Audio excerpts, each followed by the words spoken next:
Hi friends, ಇವತ್ತಿನ ವಿಡಿಯೋದಲ್ಲಿ ನಾವು ಜಾನ್ ಕಿಟ್ಸ್ ರವರ ಲೈಫ್ ಹಿಸ್ಟರಿ ಹಾಗೂ ಅವರು ಬರೆದಿರುವಂತಹ ಇಂಪಾರ್ಟೆಂಟ್ ವರ್ಕ್ಸ್ಗಳ ಬಗ್ಗೆ ತಿಳಿದುಕೊಳ್ಳೋಣ. John Keats life history and works. Life history. John Keats ರವರು 1795ರಲ್ಲಿ ಮೂರ್ಗೇಟ್ ಎಂಬ ಸ್ಥಳದಲ್ಲಿ ಜನಿಸ್ತಾರೆ. ಇದು ಲಂಡನ್ನಲ್ಲಿದೆ. ಇವರ ತಂದೆ ಥಾಮಸ್ ಕಿಟ್ಸ್ ಹಾಗೂ ಇವರ ತಾಯಿ ಫ್ರಾನ್ಸಿಸ್ ಕಿಟ್ಸ್. ಇವರು ಎಜುಕೇಷನನ್ನು ಜಾನ್ ಕ್ಲಾರ್ಕ್ ಸ್ಕೂಲ್ನಲ್ಲಿ ಪಡೆದುಕೊಳ್ತಾರೆ. He was a medical student at Guy's hospital before turning to poetry. John Keats ರವರು ಪೊಯೆಟ್ ಆಗೋದಕ್ಕಿಂತ ಮುಂಚೆ ಗಾಯ್ಸ್ ಹಾಸ್ಪಿಟಲಲ್ಲಿ ಮೆಡಿಕಲ್ ಸ್ಟೂಡೆಂಟ್ ಆಗಿರ್ತಾರೆ. He was inspired by Leigh Hunt and Byron. ಅಂದರೆ ಇವರು ಸಾಹಿತ್ಯ ಕ್ಷೇತ್ರಕ್ಕೆ ಬರುವುದಕ್ಕೆ ಇವರನ್ನು ಪ್ರೇರೇಪಿಸಿದಂಥವರು, ಅಂದರೆ ಇನ್ಸ್ಪೈರ್ ಮಾಡಿದಂಥ ವ್ಯಕ್ತಿಗಳೆಂದರೆ ಲೇಹಂಟ್ ಹಾಗೂ ಬೈರನ್ ರವರು. ನೆಕ್ಸ್ಟ್, ಇವರ ಟೂಮ್ ಸ್ಟೋನ್ ಇನ್ಸ್ಕ್ರಿಪ್ಷನ್ ಅಂದರೆ ಸಮಾಧಿಯ ಮೇಲೆ ಬರೆದಿದ್ದಂತಹ ಸಾಲುಗಳೆಂದರೆ here lies one whose name was writ in water. ಇದು ಜಾನ್ ಕಿಟ್ಸ್ ರವರ ಆರಂಭಿಕ ಜೀವನವಾಗಿದೆ. ನೆಕ್ಸ್ಟ್, ಜಾನ್ ಕಿಟ್ಸ್ ರವರನ್ನು ನಾವು ಸೆಕೆಂಡ್ ಜನರೇಷನ್ ಪೊಯೆಟ್ ಎಂದು ಕರೆಯುತ್ತೇವೆ. ಇವರ ಜೊತೆ ಇದ್ದಂತಹ ಇನ್ನೂ ಇಬ್ಬರು ಸೆಕೆಂಡ್ ಜನರೇಷನ್ ಪೊಯೆಟ್ಸ್ ಅಂದರೆ ಪಿ ಬಿ ಶೆಲ್ಲಿ ಹಾಗೂ ಲಾರ್ಡ್ ಬೆರನ್. ಹಾಗಾದರೆ ಫಸ್ಟ್ ಜನರೇಷನ್ ಪೊಯೆಟ್ಸ್ ಯಾರಪ್ಪ ಅಂದರೆ ವಿಲಿಯಂ ವರ್ಡ್ಸ್ವರ್ತ್ ಹಾಗೂ ಎಸ್ ಟಿ ಕಾಲ್ರಿಡ್ಜ್. ಇವರನ್ನು ನಾವು ಫಸ್ಟ್ ಜನರೇಷನ್ ಪೊಯೆಟ್ಸ್ ಎಂದು ಕರೆಯುತ್ತೇವೆ.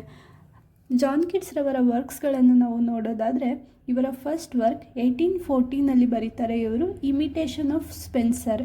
ಇದು ಜಾನ್ ಕಿಟ್ಸ್ ರವರ ಫಸ್ಟ್ ವರ್ಕ್ ಆಗಿದೆ. ನೆಕ್ಸ್ಟ್, ಜಾನ್ ಕಿಟ್ಸ್ ರವರ ಫಸ್ಟ್ ಪಬ್ಲಿಷ್ಡ್ ಪೊಯಮ್ ಯಾವುದಪ್ಪ ಅಂದರೆ 1860ನಲ್ಲಿ ಓ ಸಾಲಿಟ್ಯೂಡ್. ಇದನ್ನು ಪಬ್ಲಿಷ್ ಮಾಡೋದಕ್ಕೆ ಹೆಲ್ಪ್ ಮಾಡಿದಂಥವರು ಲೇಹಂಟ್ ರವರು. ದಿ ಎಕ್ಸಾಮಿನರ್ ಎಂಬ ಮ್ಯಾಗ್ಝಿನಲ್ಲಿ ಲೇಹಂಟ್ ರವರು ಓ ಸಾಲಿಟ್ಯೂಡ್ ಪೊಯಮನ್ನು ಪಬ್ಲಿಷ್ ಮಾಡೋದಕ್ಕೆ ಹೆಲ್ಪ್ ಮಾಡ್ತಾರೆ. ನೆಕ್ಸ್ಟ್, 1816ರಲ್ಲಿ on first looking into Chapman's Homer ಎಂಬ ಪೊಯಮ್ ಬರೀತಾರೆ. ಈ ಪೊಯಮನ್ನು ತಮ್ಮ ಫ್ರೆಂಡ್ ಆದಂತಹ ಲೇಹಂಟ್ಗೆ ಡೆಡಿಕೇಟ್ ಮಾಡ್ತಾರೆ.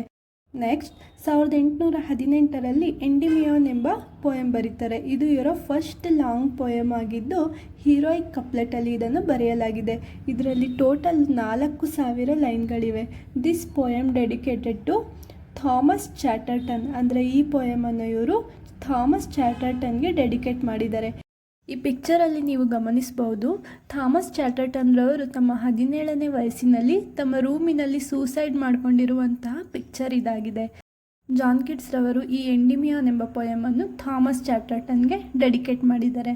ನೆಕ್ಸ್ಟ್, ಜಾನ್ ವಿಲ್ಸನ್ ಕ್ರಾಕರ್ ಇವರು ತಮ್ಮ ಕ್ವಾರ್ಟರ್ಲಿ ರಿವ್ಯೂನಲ್ಲಿ ಎಂಡಿಮಿಯಾನ್ ಪೊಯಮನ್ನು ರಿವ್ಯೂ ಮಾಡಿದ್ದಾರೆ. ಹಾಗೂ ಜಾನ್ ಗಿಬ್ಸನ್ ಲಾಕ್ಹರ್ಟ್ ಇವರು ಬ್ಲ್ಯಾಕ್ವುಡ್ ಮ್ಯಾಗ್ಝಿನ್ನಲ್ಲಿ ಎಂಡಿಮಿಯಾನ್ ಪೊಯಮನ್ನು ಕ್ರಿಟಿಕ್ ಮಾಡಿದ್ದಾರೆ. ಇಲ್ಲಿ ಕ್ರಿಟಿಕ್ ಅಂದರೆ ಒಳ್ಳೆ ರೀತಿಯಲ್ಲೂ ಮಾಡ್ಬೋದು ಹಾಗೂ ಕೆಟ್ಟ ರೀತಿಯಲ್ಲೂ ಸಹ ಮಾಡ್ಬೋದು. ಆದರೆ ಇಲ್ಲಿ ಜಾನ್ ಗಿಬ್ಸನ್ ಲಾಕ್ಹರ್ಟ್ ಮತ್ತು ಜಾನ್ ವಿಲ್ಸನ್ ಕ್ರಾಕರ್ ಇಬ್ಬರೂ ಸಹ ಒಳ್ಳೆಯ ರೀತಿಯಲ್ಲಿ ಕ್ರಿಟಿಕ್ ಮಾಡಿಲ್ಲ. Next, John Gibson Lockhart coined the term called Cockney school of poetry. ಈ ಕೋಕನಿ ಸ್ಕೂಲ್ ಆಫ್ ಪೊಯೆಟ್ರಿ ಅನ್ನೋದು ಯಾವುದೇ ಒಂದು ಕಾಂಪ್ಲಿಮೆಂಟ್ ಆಗಿರಲಿಲ್ಲ. ಇದು ಒಂದು ನೆಗೆಟಿವ್ ಲೇಬಲ್ ಎಂದು ಹೇಳ್ಬೋದು. ಹಾಗಾದರೆ ಈ ಕೋಕನಿ ಸ್ಕೂಲ್ ಆಫ್ ಪೊಯೆಟ್ಸ್ ಯಾರಪ್ಪ ಅಂದರೆ John Keats, P B Shelley, Leigh Hunt ಹಾಗೂ ವಿಲಿಯಂ ಹ್ಯಾಸ್ಲೆಟ್. ಇವರನ್ನು ಕೋಕನಿ ಸ್ಕೂಲ್ ಆಫ್ ಪೊಯೆಟ್ಸ್ ಎಂದು ಕರೆಯಲಾಗುತ್ತದೆ. ನೆಕ್ಸ್ಟ್, 1820ರಲ್ಲಿ ಲ್ಯಾಮಿಯಾ ಎಂಬ ಪೊಯಮನ್ನು ಜಾನ್ ಕಿಟ್ಸ್ ರವರು ಬರೀತಾರೆ. ನಂತರ 1818ರಲ್ಲಿ ಹೈಪೇರಿಯನ್ ಎಂಬ ಪೊಯಮನ್ನು ಬರೀತಾರೆ. ಜಾನ್ ಕಿಟ್ಸ್ ರವರು 6 ಫೇಮಸ್ ಓಡ್ಸ್ಗಳನ್ನು ಬರೆದಿದ್ದಾರೆ. ಅವುಗಳೆಂದರೆ ಓಡ್ ಟು ಮೆಲಾಂಕಲಿ, ಓಡ್ ಟು ನೈಟಿಂಗೇಲ್. ಈ ಓಡ್ ಟು ನೈಟಿಂಗೇಲ್ ಅನ್ನು ಜಾನ್ ಕಿಟ್ಸ್ ರವರ ಪರ್ಸ್ನಲ್ ಓಡ್ ಎಂದು ಸಹ ಕರೆಯುತ್ತಾರೆ. ಏಕೆಂದರೆ ಈ ಓಡನ್ನು ಅವರು after the death of his brother, ಅಂದರೆ ಅವ್ರ ತಮ್ಮ ತೀರಿಕೊಂಡ ನಂತರ ಕೇವಲ 1 ದಿನದಲ್ಲಿ ಇದನ್ನು ಬರೆದಿರ್ತಾರೆ. Next, ode to Psyche. Next, ode on a Grecian urn. ಪಿಕ್ಚರಲ್ಲಿ ಇದೆಯಲ್ಲ, ಇದೇ ಗ್ರೇಷಿಯನ್ ಅರ್ನ್. ಈ ಓಡ್ ಆನ್ ಎ ಗ್ರೇಷಿಯನ್ ಅರ್ನಲ್ಲಿ ಬರುವಂತಹ ಫೇಮಸ್ ಲೈನ್ ಎಂದರೆ beauty is truth, truth beauty. Next, ode to atom. Next, ode to ಇಂಡೋಲೆನ್ಸ್. ಇವು ಜಾನ್ ಕಿಟ್ಸ್ ರವರು ಬರೆದಿರುವಂತಹ ಫೇಮಸ್ ಓಡ್ಸ್ಗಳಾಗಿವೆ. ಈ 6 ಓಡ್ಗಳನ್ನು ಇವರು 1819ರಲ್ಲಿಯೇ ಬರೆದಿದ್ದಾರೆ. Next, negative capability. This term first used by John Keats in 1817. ಅಂದರೆ ಜಾನ್ ಕಿಟ್ಸ್ ರವರು ನೆಗೆಟಿವ್ ಕೇಪಬಿಲಿಟಿ ಎಂಬ ಟರ್ಮನ್ನು ಫಸ್ಟ್ ಟೈಮ್ 1817ರಲ್ಲಿ ಯೂಸ್ ಮಾಡಿರ್ತಾರೆ. ನೆಗೆಟಿವ್ ಕೇಪಬಿಲಿಟಿಯ ಡೆಫಿನೇಷನ್ ನೋಡೋದಾದರೆ, the ability to embrace uncertainty, mystery and doubt without the need for immediate answers or explanations.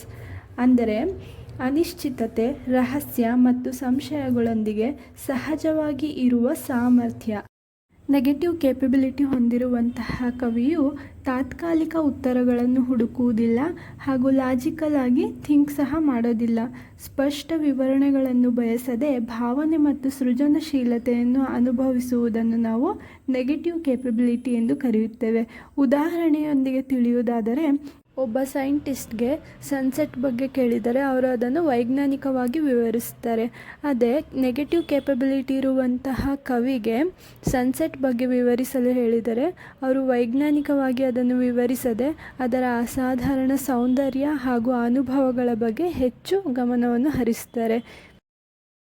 John Keats ರವರ ಪ್ರಕಾರ ವಿಲಿಯಂ ಶೇಕ್ಸ್ಪಿಯರ್ ಅವರು ನೆಗೆಟಿವ್ ಕೇಪಬಿಲಿಟಿಯನ್ನು ಹೊಂದಿದ್ದಂತಹ ಕವಿಯಾಗಿದ್ದರು ಹಾಗೂ ಜಾನ್ ಕೀಟ್ಸ್ ರವರು ತಮ್ಮ 25ನೇ ವಯಸ್ಸಿನಲ್ಲಿ 1921ರಲ್ಲಿ ಟ್ಯೂಬರ್ಕ್ಯುಲೋಸಿಸ್ ಎಂಬ ರೋಗದಿಂದ ಮರಣ ಹೊಂದಿದರು.